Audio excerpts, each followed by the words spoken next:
On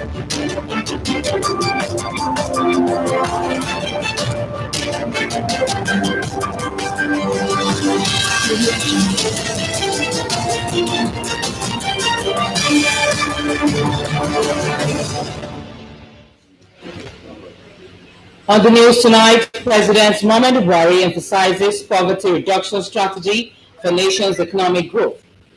Senate confirms as EFCC chairman. Plus, at schools in Ogun State, Mother Language Day, stakeholders call for preservation of mother tongue. Hello, good evening, and thanks for joining us on Channel 12 News tonight. And my name is Idarisit Abeokuta. President Muhammadu Buhari says his administration's ambitious policy exchanging views with members of the Presidential Economic Advisory Council. The president, however, maintains that the country requires a poverty reduction strategy that will usher in a rapid, sustained, and inclusive economic growth. State House correspondent Adam Sambo. The Presidential Economic Advisory Council, led by Professor Doyin Salami, was in the State House to present its report on National Poverty Reduction Strategy. President Muhammadu Buhari requested the Council to submit the document containing implementation plan to the Federal Executive Council on Wednesday in furtherance of its consultative process for national growth and development. He agreed with the Council that a program of lifting 100 million Nigerians out of poverty is challenging but achievable. The president wondered what became of the nation in the past, that with all the resources available to it, no such coordinated and holistic agenda on poverty reduction was ever contemplated. The chairman of the council, Professor Doyin Salami, had told the president that a national poverty reduction plan has so far gained an overwhelming approval of stakeholders from across the country and beyond.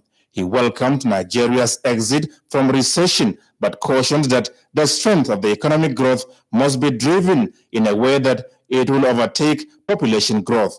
The poverty reduction strategy, as presented, requires the nation to aim at raising agricultural productivity towards addressing the wide disparity among states and the regions in the distribution of poverty, ensuring macroeconomic stability and promoting industrialization. The strategy, he explained, benefited from extensive consultations amongst all stakeholders in both the public and private sectors towards achieving ownership and sustainability. Professor Salami said this is the first time efforts have been intensified towards consolidating on the achievements of the past and avoiding past mistakes. Poverty reduction, he emphasized, must not be left to the federal government alone, and suggested the setting up of a National Council on Poverty Reduction, a proposal accepted by the President. From the State House, Adamu Sambu, NTA News. Meanwhile, the Minister of Finance, Budget and National Planning, Zainab Ahmed, has attributed Nigeria's exit from recession despite COVID-19 to the pragmatic implementation of the nation's fiscal and monetary policies, as well as the economic sustainability plan. The minister stated this while addressing journalists shortly after briefing the Federal Executive Council on the fourth quarter GDP report estimates recently released by the National Bureau of Statistics.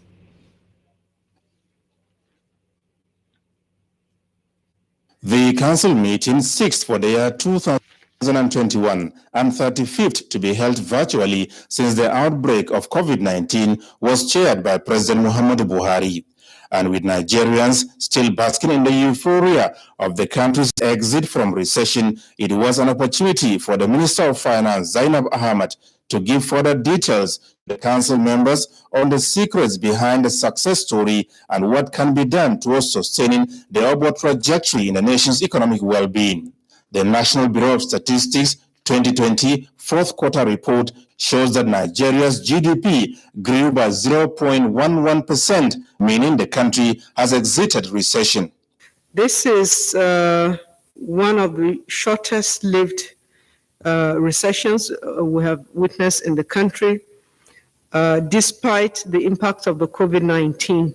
Is an indication that the policies that are being implemented are the right ones, and the trajectory is a positive one, and that Nigeria is well on its way of restoring a consistent and stable growth, a growth that we hope to grow to be a strong growth from the fragile growth that we now have at 0.11%. In real terms, the minister explained that between the third and fourth quarter, Nigeria has recorded a positive growth of 3.73%, a movement that the country has never witnessed within one quarter. The report also shows that 17 out of the country's 46 economic sectors recorded positive growth, with agriculture in particular posting a strong growth of 3.42% during the last quarter. Another positive story for us is that the non-oil sector grew by 1.69%. This is an indication that the diversification efforts that the economy has been pushing is actually also posting results. While the oil sector is declining, the non-oil sector is growing. We've seen overall economic activities reported strongly in the coal and minerals sector, in the ICT and telecommunications sector, in the cement industry, in broadcasting, in crop production, as well as in agriculture. The growth, however, said, is still fragile as oil refining, air transport, coal mining, crude oil production, as well as accommodation and food services are still witnessing negative growth. And to sustain the upward trajectory, the minister said the Economic Sustainability Plan will continue to be vigorously implemented, while its principles and tenets taken into the new medium-term development plan expected to be launched in April this year. From the State House, Adamu Sambu, NTA News.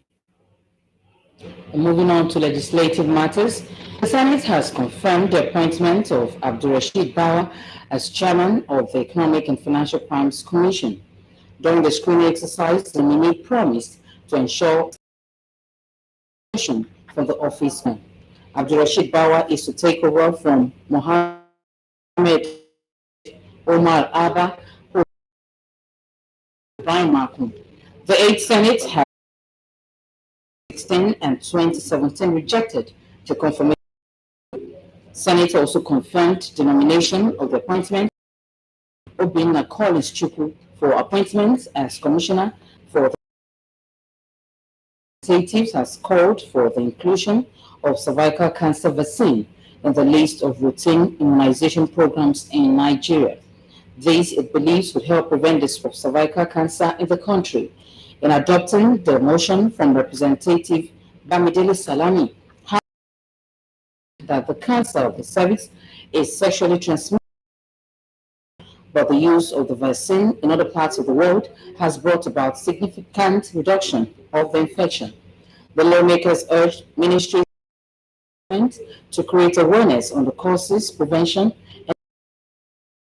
and the vaccine recommended by the World Health Organization. And moving on, this year's International Mother Language Day, celebrated on the 21st of February 2021 worldwide, has come and gone. However, August have called on government and other relevant authorities in the state to initiate ways to prevent local languages and culture from going into extinction. Yemi Dalimo takes a look at the impact of the day and preservation of local languages. We'll give details in a subsequent bulletin. In order to preserve, protect, and secure the stability of the nation's economy, stakeholders have advocated a paradigm shift by turning agricultural research outputs to boost production. This was a fallout of a roundtable discussion at the 2021 World Civil Defense Day celebration organized by the Nigerian Civil and Security and Civil Defense Corps, Ogun State Command. Mohammed Adibwale reports that the Ogun State government's message to the occasion centered on security.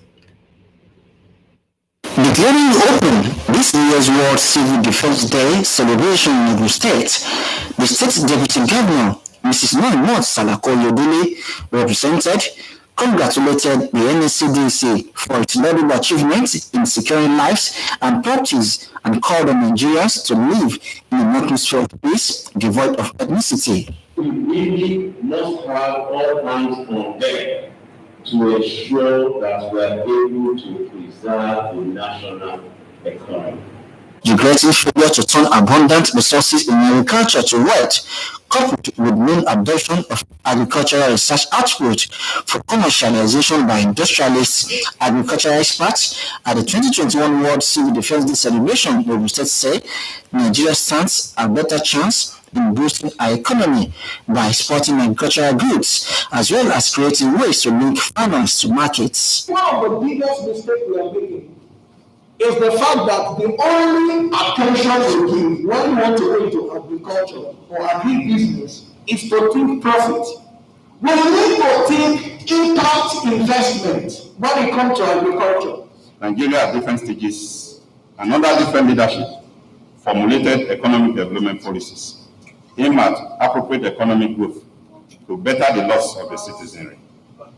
Agricultural development supports growth in the industry by supplying most of the raw materials needed by the industry. The sector, therefore, plays a key role in economic development, since all the real income are lower than they were decades ago.